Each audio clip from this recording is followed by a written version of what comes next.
On this episode of Travels with Bill, we're just to the northwest of Winnipeg, Manitoba, and we've stopped to see a grain elevator. Well, actually, it's not the elevator we're here to see.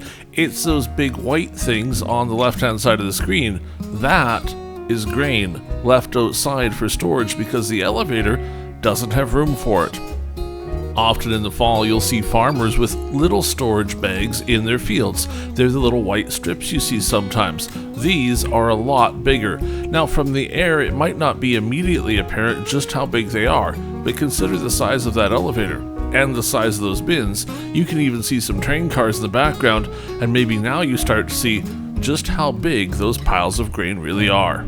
We'll zoom in for a little closer look. Now that's a front-end loader. It's doing some work on the pile. And the black things, those look to be aeration pipes, so they can blow air into the grain if they need to. I'm not sure entirely what he's up to here. Certainly on the far side, they've put grain over the pipes to hold them in place. But that doesn't look exactly like what he's working on right now, but it could just be he hasn't got to it. Check out the pile itself. See the great conveyors that are taking it up there? Those things are huge. See where the truck would go? You'd put a whole Super B semi there to dump the grain on up to get it into the pile. And I suspect if you look at the pile, you can kind of see how it's been added to in pieces. Well, I think what we're looking at there is a full Super B of grain all stacked up just in that one little piece. So imagine how many loads it's been to get a pile this incredibly big.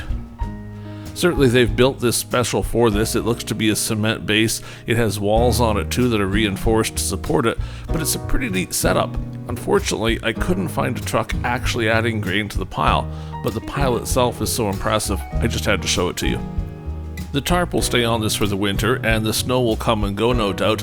Then I would assume in springtime, although really they could do it in the winter if they were careful, they'll end up loading this grain back out of here, one scoop at a time, back into a truck, take it to the elevator, dump it in, and eventually it too will end up in a grain car and then on its way in one of those mega trains to some place where they're going to make, well, flour, obviously.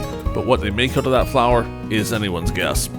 I can't say there's a lot more to this video. This is really just about showing you how big this pile of grain is, because I think it's pretty impressive, and I suspect you think so too. If you've ever been a farmer that's put some in the field, well, it's never been a pile like this, has it? And if you've never been a farmer, well, hopefully you can still appreciate just how much grain this is and how many fields it took to make a pile that big. Have you subscribed to Travels with Bill? We'd love to have you as a subscriber. Make sure to hit that subscribe button and you'll see all of the interesting places we end up traveling. For now, from just northwest of Winnipeg, we'll see you next time on the very next episode of Travels with Bill.